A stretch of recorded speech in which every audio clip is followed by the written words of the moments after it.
శ్రీ శంకర భగవత్పాద విరచిత గణేశ పంచరత్న స్తోత్రంలోని మొదటి శ్లోకాన్ని అనుసంధానం చేద్దాం.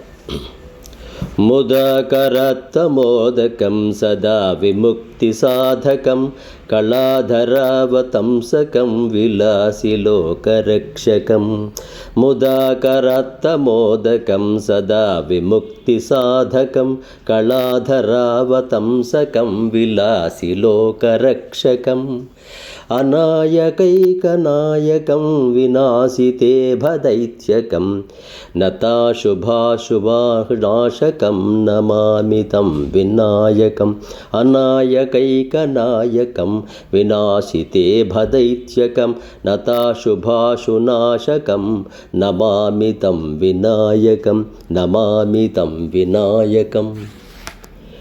ఈ శ్లోకంలో ఆనందంతో హస్తమందు మోదకమును ధరించిన వాడును. మోదకము అంటే లడ్డు. ఎల్లప్పుడూ విముక్తి సాధకుడును. జీవుడు ఈ లోకం నుండి, ఈ సంసారం నుండి విముక్తి చెందడం కోసం ఆ వినాయకుణ్ణి సాధనంగా ఉపయోగించుకోవడానికి వీలైనటువంటి వాడును. చంద్రుని ఆభరణముగా శిరస్సున ధరించిన వాడును. విలాసి లోకమునకు రక్షకుడును. ఈ విలాసవంతమైన మెరుగుల లోకానికంతటి కూడా రక్షకుడైనటువంటి వాడు. సర్వలోకమునకు మరి యొక్క ప్రభువు లేనే ఏకైక నాయకుడునో. వినాయకుడు అఖిల లోకాలకు కూడా ఇతనే ప్రభువు, వేరే ప్రభువు అనేవాడే లేడు. గజాసురుని నాశనము చేసిన వాడును.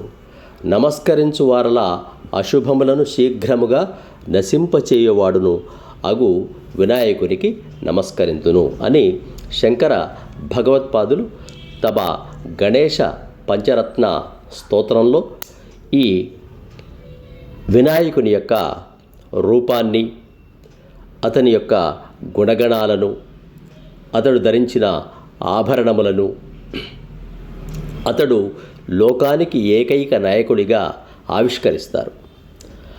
అంతేకాకుండా ఎవరైతే వినాయకునికి నమస్కరిస్తారో వారి యొక్క అశుభములన్నింటినీ కూడా శీఘ్రంగా నశింపజేసి వారికి శుభ ఫలితములను కలుగజేయువాడు వినాయకుడు.